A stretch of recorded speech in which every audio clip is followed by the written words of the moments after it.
Hello everybody and welcome to battle number 18 of my 19-hour Pokemon Battle Revolution Marathon. There's only one more battle to go after this, and I am using the Stacey pass, which is a very popular pass of mine, even though its success rate isn't that great. And I'm facing a Japanese player whose name I believe is Sooma, S-O-O-M-A. His team looks very standard, so I am worried about my little babies here on Stacey's team, how they will fare against this person's team. I brought along Spoink and also Scratch and Sniff, the Sandshrew, and Grimer. Hopefully they pull out at least a decent battle here and not go down in flames as this team typically does. This was the very first battle I had with Stacey. You know, for some of them I ended up having to retake and find other battles because the battles that I had just weren't interesting. So that should say enough here that this battle is actually interesting. Whenever I see Crobat, I expect Taunt first. So that's why I went for Psychic first with Spoink. I figured, you know, what's the point of trying to do Trick Room if I'm just going to be taunted? But it put me to sleep. So that is also not so great because the last thing this baby team needs is to be incapacitated by sleep. So I just want Spoink to wake up,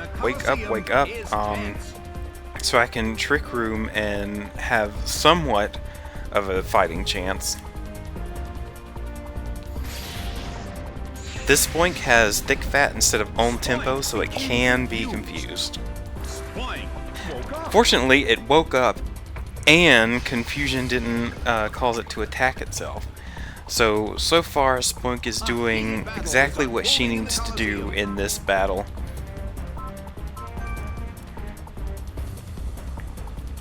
That's good for me because this team does not take kindly to being put to sleep.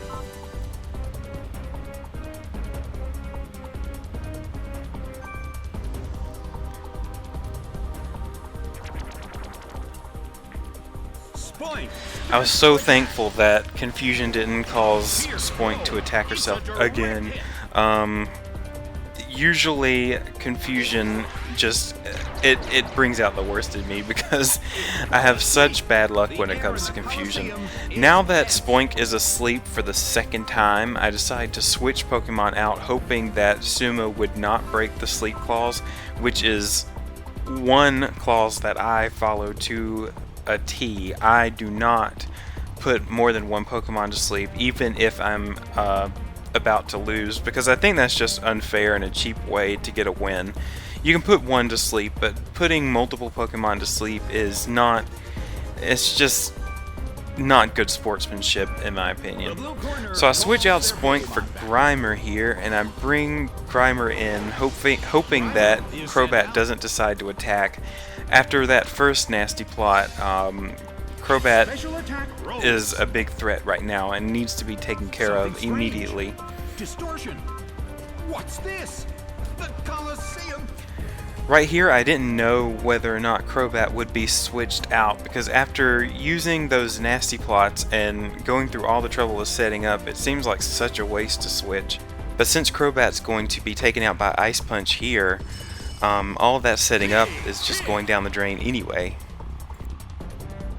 It's down and Like some of my other Pokemon that you will see throughout this marathon, Grimer got a small overhaul with his moveset. I added Explosion and took out Shadow Punch, just because this team needs another move that really does a lot of damage, and Pineco already has Explosion, but Grimer really works well with it too. Slaking is sent out. At this point, I was happy to see Slaking. I am going to have Grimer explode here because Explosion, I don't think it's going to take Slaking out because I don't think it's strong enough. But Explosion is as good as Protect, and whatever move Slaking does now, it's going to end up loafing around the second turn. So I will have a free opportunity to at least try to wake Spoink up and maybe do Trick Room again, because at this turn, obviously, the Trick Room disappeared. So with Slaking out, this gives Spoink more than one opportunity to wake up and do her job, but of course, if she sleeps for 5 turns, which I've had happen before, it just won't work out. Luckily, sleep does not start from 0 turns in this generation. It does in the 5th generation, and I think that is annoying.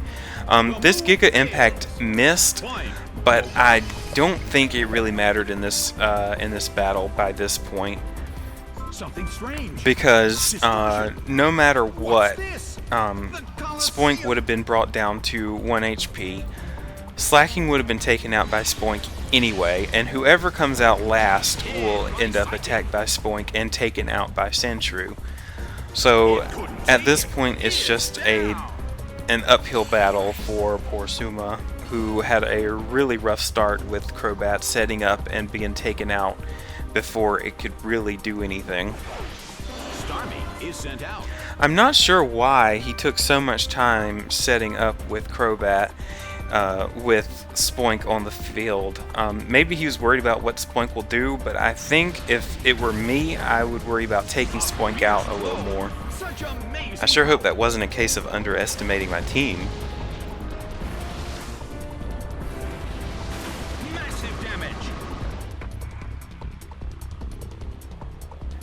So since Stacey's pass does not do well at all, it was amazing to have a battle like this to show you guys during this marathon of Spoink, first of all, being freaking awesome and taking out Pokemon like a champ, because she is usually the first one to go out. Second of all, I had 2 Pokemon remaining, and that never happens with this team, so it's just a relief to finally have a battle to show you that really shows off Stacey's pass and shows off Spoink first and foremost, with her not just setting up Trick Room but actually taking out some Pokemon too. So I hope you really enjoyed this battle, and there's only one more left to go, and I'll see you in the next hour.